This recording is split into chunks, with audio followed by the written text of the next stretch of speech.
Hi, I'm James Shillinglaw. I'm here in the heart of New York City in Times Square at the Knickerbocker. Now, we've seen this hotel before, but not for a while, and actually not since really COVID. So we're here with Scott Case, who's the general manager, pretty new, about a year into the job now, but he is tasked with overseeing this incredible property, and you're going to wonder why it's incredible. Well, it's one of the oldest hotels in New York, although you couldn't tell it by here. And we're going to find out about this property, its history, its food and beverage, its rooms, and its, of course, incredible location on Insider Travel Report.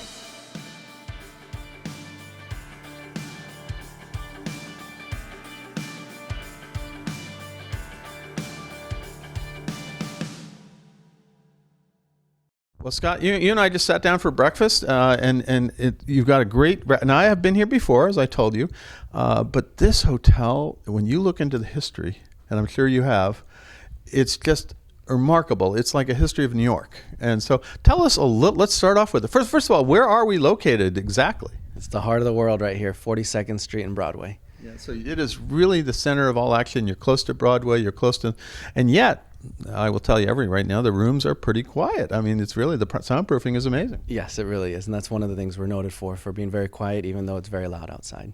Well, tell us a little bit about the history, because this is really this is a landmark Beaux-Arts building, and it first opened, I believe, in 1906, right? That's right, 1906, built by John Jacob Astor IV. Only John Jacob Astor IV. Of course.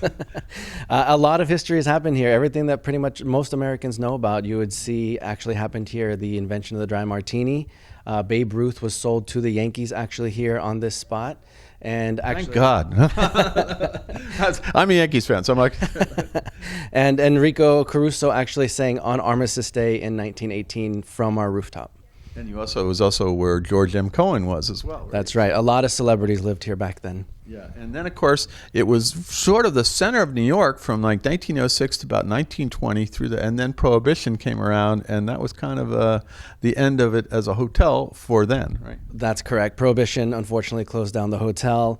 It was known as the 42nd Street Club because it was very well known for bars and nightlife and restaurants, and of course during Prohibition that all changed. And of course, as we mentioned, the Martini was created here, which I did not know until I looked into it. So, and there is a Martini suite, so you can do that. And what's the suite we're in now? We're in the Enrico Caruso suite. That's right? Correct. This is our Caruso suite.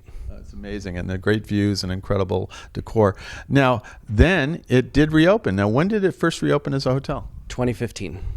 2015, and I remember that you really promoting it. Before, it had just been an office building, right? That's correct. Even in the 1940s, it was known as the Newsweek building.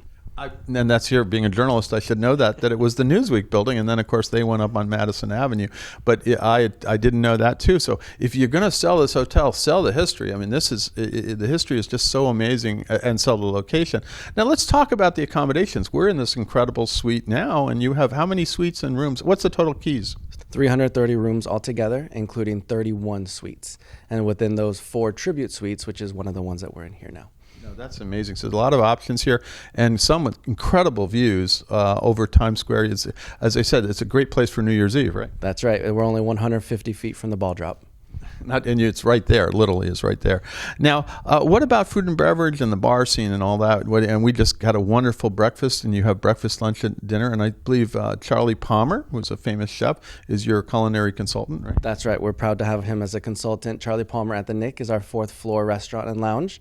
Breakfast every day, all day dining in the lounge as well. And then we also have our rooftop, St. Cloud, opens at 4 p.m. each day, where you can have incredible views of Times Square. Yeah, so it's we're going to talk about that roof dome. We were just up on top of that roof, and I have been lucky enough. It's a little colder today, but that's okay.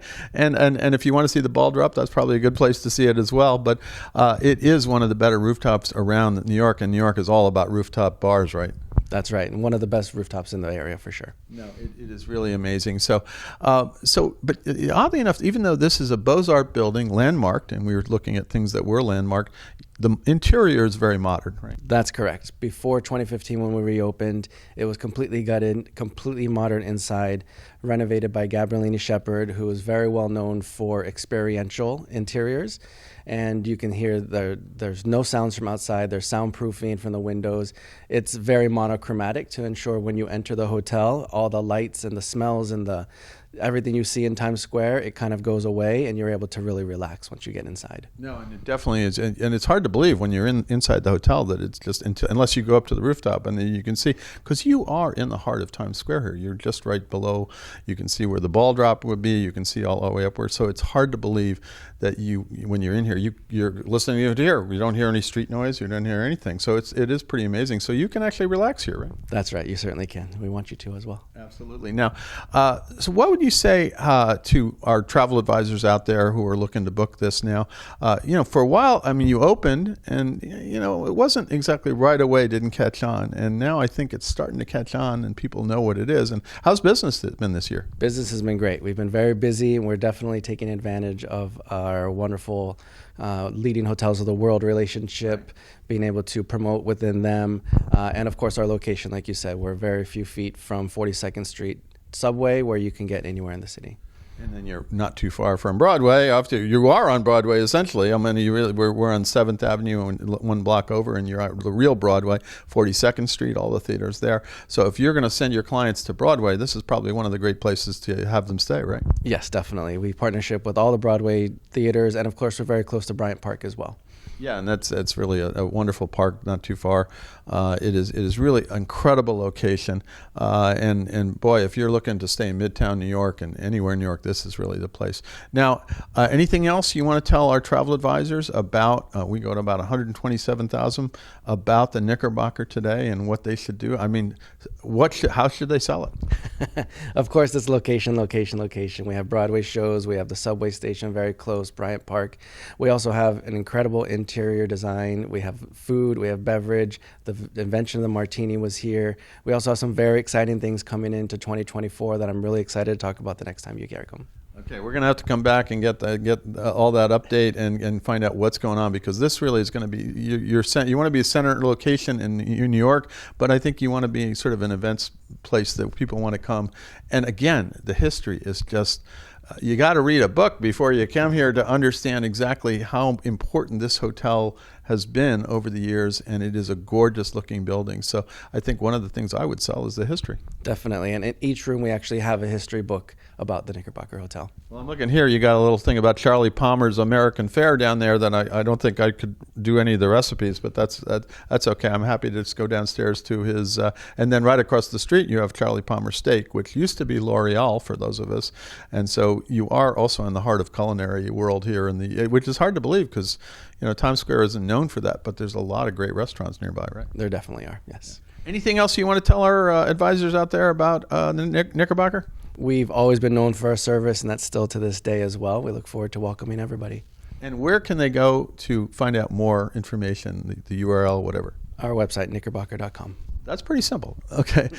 Scott, thank you so much. It's been great to have breakfast with you and enjoy and get reacquainted with the Knickerbocker Hotel. This is really a great option for your clients, a really 5-star option in the middle, in the heart of Midtown. And it's a leading hotels of the world, incredible history, and your clients are going to love it. Again, thank you so much. Thank you so much. Pleasure to meet you. I'm James Schillinglaw, and this is Insider Travel Report.